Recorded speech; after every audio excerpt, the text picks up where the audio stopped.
The only lost time breakdown we had was we had a chopper gearbox go down. The ladders, to me, are the biggest shortfall of the combine. You know, I'm not saying that the X9's never going to break down, because that's not the case, but it's been a, you know, very well engineered machine so far.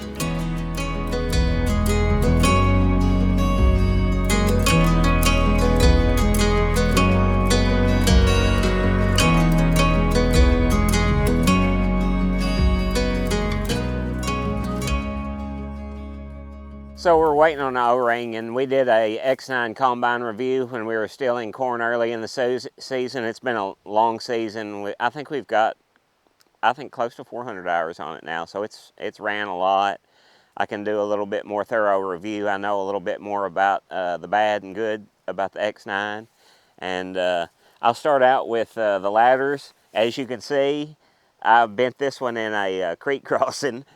Because I didn't have it pulled up. You have to pull these ladders up every time, and it's just super unhandy.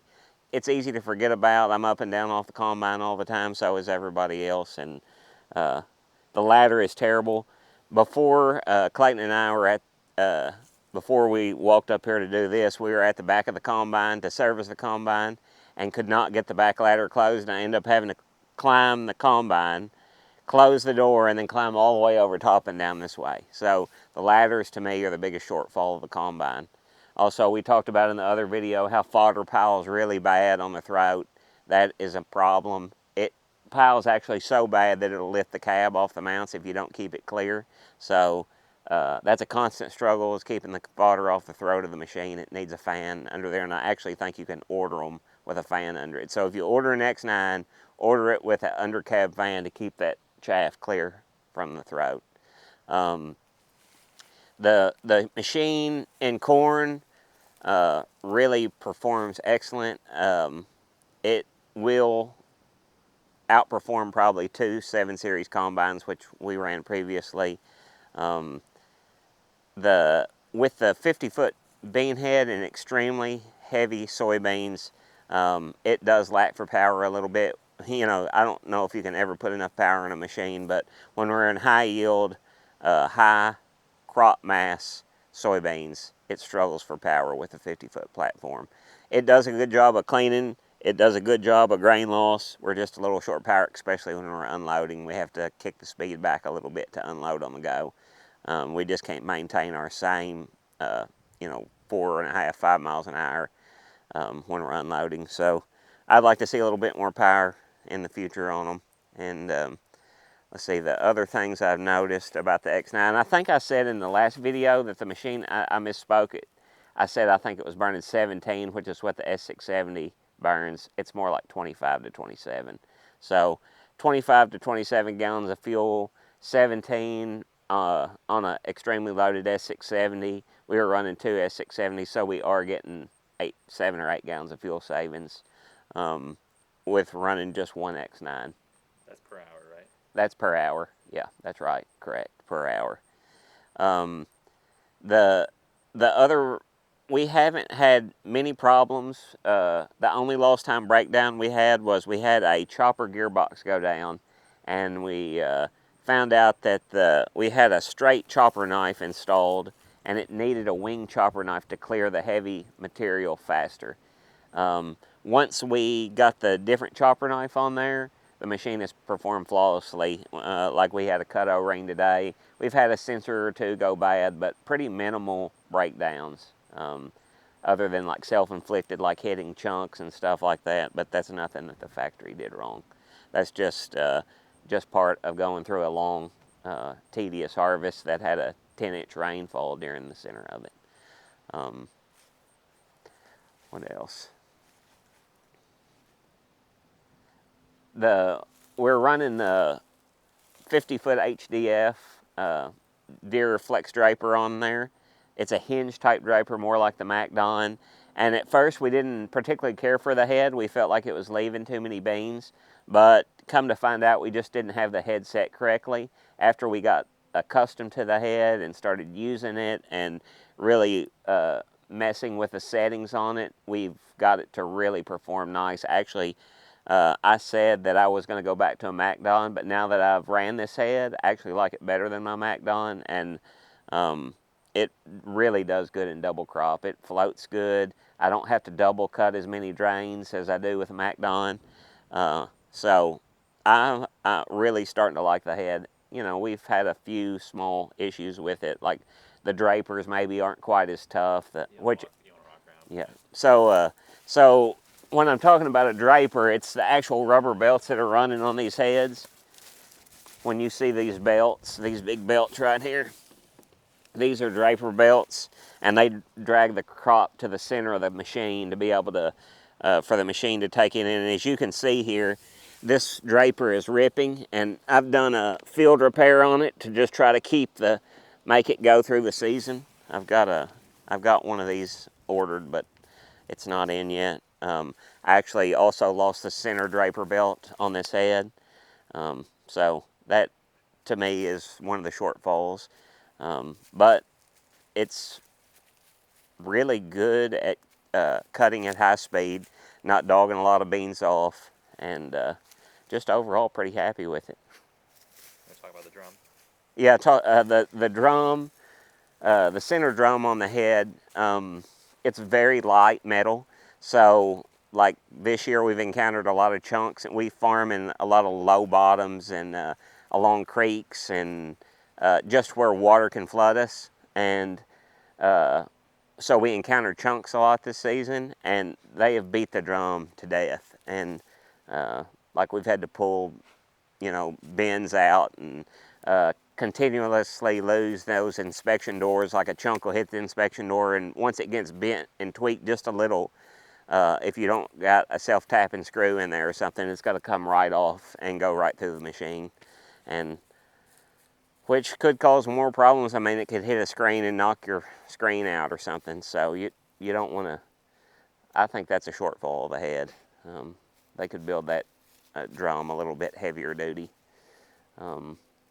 The lighting on the machine, it's got the like the HID LED or whatever they are, super bright.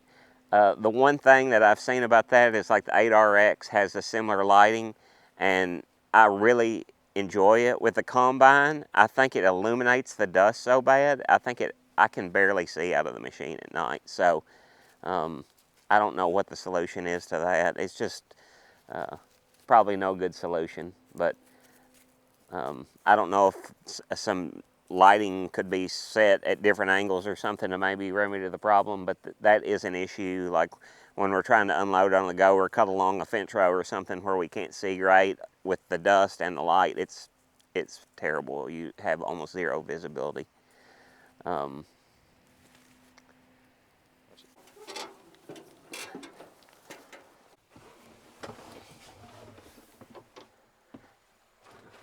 So I really like the cab. It's pretty user-friendly. The joystick's really nice. Everything's easy to access, and you can set your, whatever function you want by the screen pretty easily. Pretty simple. The one part of the cab I do not like is the latch system on the door, and it wants to vibrate, and it squeaks. And so I think in the door over there you'll see some liquid silicone. I've been squirting it with silicone to try to keep the squeak out of it, but you'll have to hit it 3 or 4 times a day, and that's probably the biggest shortfall of the cab. The operator seat's pretty comfortable. Your view is decent. That's quite a bit of stuff going on the corner post. I think that's, you've got a pretty good blocked area view right there. I think that could be fixed some. Maybe raise the screen up or something. Plenty of cup holders. I like that part about it. And overall, been pretty satisfied with the cab. And let's see, what else do we want to talk about? This. So on the S-Series combines, your feed accelerator, which is it's the first threshing part of the combine, you had to adjust the belt from the right-hand side of the machine, and it was a tedious, it wasn't super hard, but it did take 10 or 15 minutes to jack it around to get it over to the other pulley. With this combine, you just walk up here and you can adjust your feed accelerator or your rotors from just a 2-lever handle. It speeds the process up. That's a great change Deere made right there. That's awesome. One of the other shortfalls I've seen on the X9 is, it's kind of hard to tell from where we're at here, but you have your cleaning fan right here and your hinge point on your throat, and they have a seal that goes on that hinge point that's very weak, and as it's pulling material in, it's forcing that seal out all the time. Basically what that seal is doing is just trying to prevent grain from coming out the hinge point. And what ends up happening is you get a whole buildup of dust right in front of your cleaning fan. So that seal is a weak point of the machine. To me, one of the biggest weak points. There's not a whole lot of weak points on this machine. It's solid.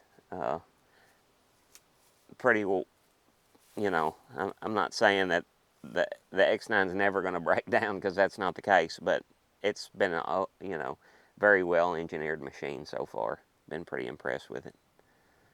So I'm on the X9 owners group on Facebook, and I watch people complain about different things they see, you know, on the X9. And this is one of the biggest complaints that I hear talked about, and it's these dust covers that cover the rotor.